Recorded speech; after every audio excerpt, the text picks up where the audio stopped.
अस्सलाम वालेकुम बुज़ुर्गों, भाइयों बहनों। इस्लाम एक ऐसा मज़हब है जो न सिर्फ़ इबादत और रूहानियत का दर्स देता है बल्कि ज़िंदगी के हर शोबे में मुकम्मल और जामिया रहनुमाई फ़राहम करता है।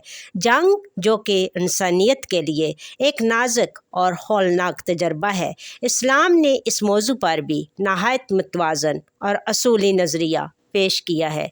दुनिया की तारीख़ में जब जंगों का मकसद सिर्फ ज़मीन, इक़्तिदार और दौलत होता था, इस्लाम ने जंग को आखिरी रास्ता करार दिया, वो भी सिर्फ दिफा के लिए, जुल्म के ख़िलाफ़ आवाज़ बुलंद करने के लिए और मज़लूम की मदद के लिए। इस्लाम में जंग का मकसद कभी भी कत्ल व गारत या जबर के ज़रिए दूसरों को ज़ेर करना नहीं रहा। कुरान मजीद की रोशनी में हमें ये तालीम मिलती है, और उनसे लड़ो जो तुमसे लड़ते हैं, मगर ज़्यादती न करो, बेशक अल्लाह ज़्यादती करने वालों को पसंद नहीं करता। सूरत अल-बकरा आयत 109। ये एक वाज़िह पैगाम है कि जंग का आगाज़ सिर्फ दिफा में किया जाए और इसमें भी अदल और हदूद का ख्याल रखा जाए। नबी करीम सल्लल्लाहु अलैहि वसल्लम की ज़िंदगी हमें इसकी ज़िंदा मिसालें फ़राहम करती है। जब आप सल्लल्लाहु अलैहि वसल्लम पर मक्का में जुल्म किया गया, आप सल्लल्लाहु अलैहि वसल्लम ने सब्र किया। जब सहाबा कराम रज़ी अल्लाह अन्हु को सताया गया, उनसे सुलह और हिजरत का रास्ता इख्तियार किया गया। बदर, उहद, खंदक और दीगर गज़वात सिर्फ़ उस वक्त हुए जब दुश्मन ने जंग मुसल्लत की, और उसके बावजूद मुसलमानों को बारहा सुलह और मफ़ाहमत का हुक्म दिया गया।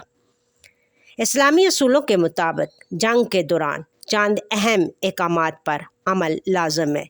बेगुनाहों को कत्ल न किया जाए, बच्चों, औरतों, बूढ़ों, किसानों और इबादत गुजार अफराद को मुकम्मल तहफ़्फ़ुज़ दिया जाए। इबादत गाहों को नुकसान न पहुँचाया जाए। चर्च, मंदिर, मसाजिद, हत्ता के खानकाएँ भी महफूज हों।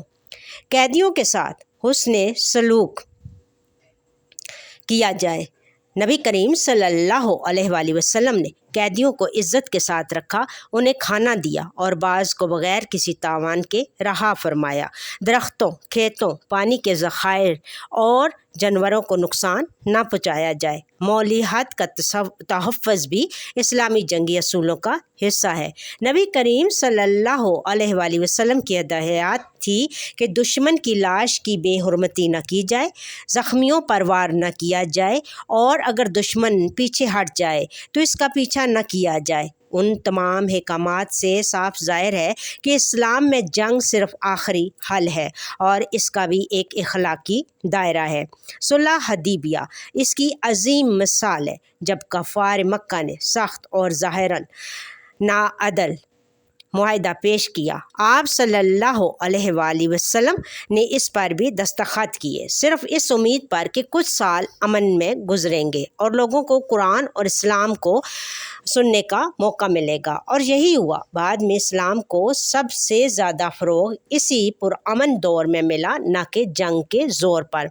आज के दौर में जब इस्लाम को दहशतगर्दी से जोड़ा जाता है, ज़रूरी है कि हम दुनिया को बताएं कि इस्लामी जंग का मकसद कभी भी तबाही या खून रेज़ी नहीं, बल्कि अदल व अमन का क़याम है। मुसलमानों पर फ़र्ज़ है कि वो कुरान और सुन्नत की तालीमात को दुनिया के सामने पेश करें, ताकि असल इस्लाम की रोशनी फैले और गलतफ़हमियों का ख़ात्मा हो।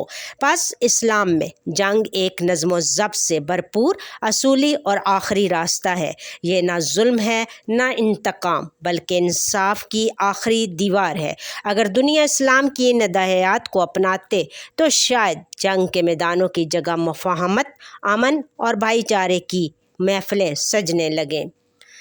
बिल्कुल सही बात है, और हमें भी एज़ ए मुसलमान होने के नाते सारी चीज़ों को मद्देनज़र रखना चाहिए, और कभी भी मुसलमान भाई कभी भी नहीं चाहते और कि किसी हम अपने दुश्मनों का नुकसान करें, कभी भी नहीं, क्योंकि हमारा दीन हमें ये हुक्म नहीं देता, और हमें हमारा दीन भाईचारे का दर्स देता है। और मुसलमान की यही चीज़ सबसे पहली है कि वो इंसानियत का ख्याल रखे, वो किसी को तंग ना करे, किसी का नुकसान ना करे।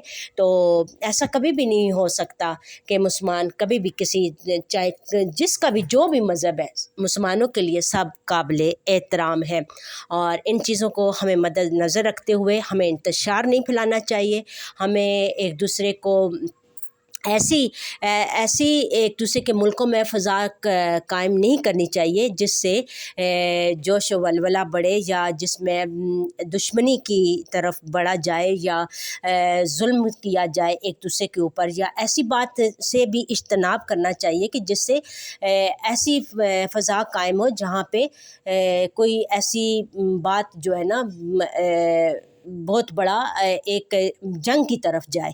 تو ایسی باتوں سے، ایسے چٹکلوں سے، ایسی جو میمز بن رہی ہیں، ایسی میمز سے بھی ہمیں دور رہنا چاہیے، اور مسلمان ہمیشہ یہی چاہے گا کہ وہ خود بھی امن سے رہے اور دوسرے دوست ممالک جتنے بھی ہیں، آس پڑوس جو بھی ہوتا ہے، جو ملک ہمسایہ ہے، ان سب بھی محفوظ رہے، اور کبھی بھی مسلمان کبھی بھی نہیں چاہتے، کیونکہ اللہ تعالیٰ کا جو حکم قرآن میں ہے، جو ہمارے پاک نبی صلی اللہ علیہ وسلم ہمیں سکھاتے ہیں، ہم نے ان کو فالو کرنا ہے اور ان کی پیروی کرنی ہے، اور یہی ہمارا دین ہے، امن اور سلامتی کا۔ اللہ تعالیٰ ہم تمام مسلمانوں کے اوپر آئی آفتے مصیبتیں بلائیں آزمائشیں دور رکھے، اور اللہ تعالیٰ ہم تمام دنیا کے مسلمانوں کے اوپر اپنا خاص فضل اور کرم کرے۔ اللہ تعالیٰ ہم تمام مسلمانوں کو دشمنوں کے مقابلے میں فتح نصیب عطا فرمائے۔ اللہ تعالیٰ ہم پر اپنا خاص فضل اور کرم کرے۔ اللہ تعالیٰ ہم سب سے راضی ہو جائے، اور اللہ تعالیٰ ہمارے گناہوں کو معاف فرما دے۔ اللہ تعالیٰ ہم سب کو حج اور عمرہ کرنے کی سعادت نصیب عطا فرمائے۔ اللہ تعالیٰ ہمیشہ آپ سب کو اپنوں کے ساتھ ہنستا مسکراتا رکھے، آمین یا رب العالمین۔ آپ کو میری ویڈیو اچھی لگی ہو تو آپ میری ویڈیو کو لائک، شیئر، کمنٹ کر دیجیے، اور میرے چینل کو سبسکرائب کر دیجیے۔ تھینک یو، جزاک اللہ خیر کثیرہ۔